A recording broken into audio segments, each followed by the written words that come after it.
Hey, all, welcome back into Main Street Living. Last week, you may remember we spoke to Gisette Knight, whose Shining Light Foundation is facilitating the creation of Black History murals in cities all across the country. Today, we have one of their artists who will talk to us about what it takes to make these murals so special. Welcome, Debra Jones. Hello, how are you? How's it going, Miss Jones? Good. Now, obviously, you're not African American, but how did you get involved in painting these Black History murals? Well, I noticed that, and a lot of us aren't. One of the neat things about it is my history is your history. I am a avid believer in Black History Month because I've learned probably more in February's throughout my life than anywhere else. And we were offered an opportunity to be muralists, portrait painters, likeness makers, and I have done large objects, like this is a mural I did previously, but it wasn't super large. And I wanted to test my chops in mural painting. So they just had an open call, and a friend of mine referred me and I responded and I got in. Wow. So did you get to choose the subject you would paint, or were they assigned? How did that come about? Shining Light Foundation has a very cool deal where they're cooperating with school children who are writing essays about the various people, and the venues were given opportunities to choose who they wanted on their wall, and they gave us selections. Like they had 3 astronauts, 3 opera singers, 3 doctors, and I happened to like my 3 a lot because Josephine Baker, Sammy Davis Jr., and Dorothy Dandridge were well known to me, and I thought they were excellent models for me to start out my very first outdoor mural. I've done murals before, but never outdoors. Wow. Excellent indeed. What was the process like getting to know some of these characters and creating this mural? Well, like I said, I was aware of them, but one of the neater things, especially Josephine Baker, she was kind of my key. I had been watching, like I said, a lot of Black History Month specials and reading books when it came up. But Josephine Baker was remarkable in that she was a wild and crazy burlesque dancer in the 20s. In fact, she almost epitomized Art Deco. And when she left America, she went to France and was treated like a person, like a star, actually.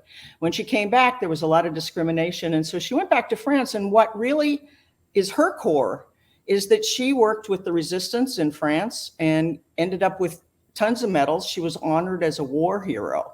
And so she was a little spectacular in my mind. And so I did a little more research. I found out Sammy Davis Jr. is he can go all directions at any time. I think everybody knows Sammy Davis Jr., but Dorothy Dandridge had a really hard life, a sad story, and from what I understand, died very young of bad things. So our history and the history that's wrapped up in these 3 individuals is a microcosm of a lot of it has to do with racism, but it has to do with overcoming racism. It has to do with excelling. It has to do with being amazing people.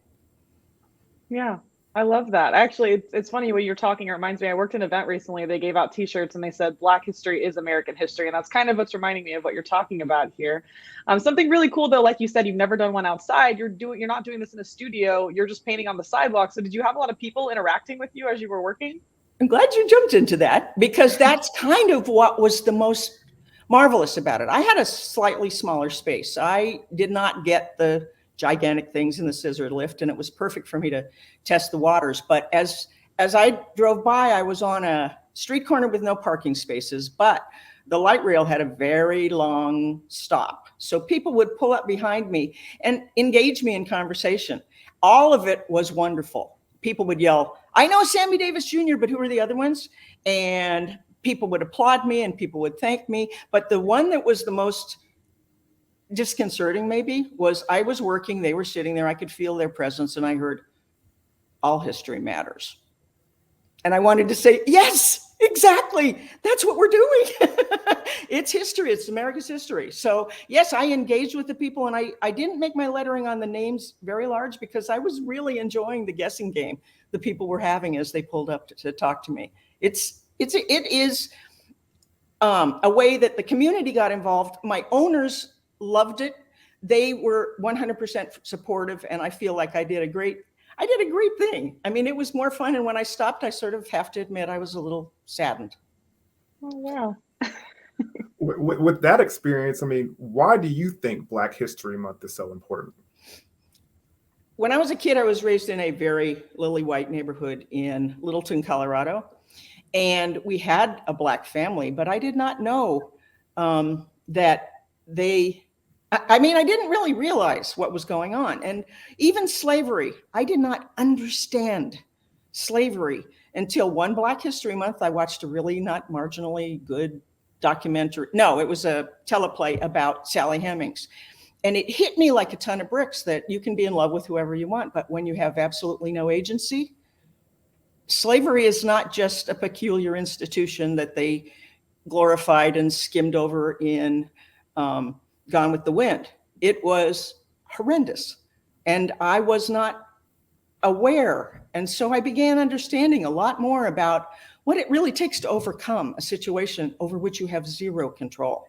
And so every February, I'm always introduced to people that I do not know, people that I didn't realize, situations that I didn't understand, like buffalo soldiers. They patrolled the national parks for a long time.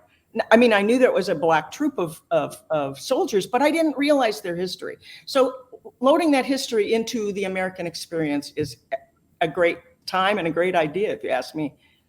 Yeah. How do you think the murals kind of prompt conversations about Black history? Well, personally, they would come up and talk to me and people would thank me and everything like that. I think that Shining Light Foundation and Gazette's concept took it to a great new level. Arizona has a lot of ethnic problems. We aren't as Black as some neighborhoods, but we have a lot of Hispanic, we have Asian. There are a lot of ethnicities here that are not recognized. So by putting that Black History Matters on various walls throughout downtown Phoenix and in Mesa, where I live, there's a lot of mural work. It gives an opportunity for people to see, oh yeah, what is the history of those people, the faces that I see on that wall? Why are they part of the same experience that I'm part of if they happen not to be Black? And if they happen to be Black, look them up, learn more. It's great. Absolutely.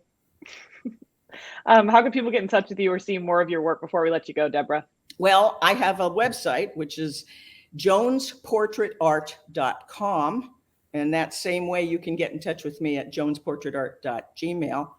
And every time I try to give out my Twitter feed, it's different. I think my Instagram is PictureSmithJones. So you can get in touch with me there. Best way is go to my website and click the contact link. Well, thank you so much, Debra. We really appreciate you coming on talking about your art. I thank you so much for having me. All right, another inspiring story. And next, we're going to meet an inspiring leader who's going to be talking diversity and inclusion. You don't want to miss it, so don't go anywhere.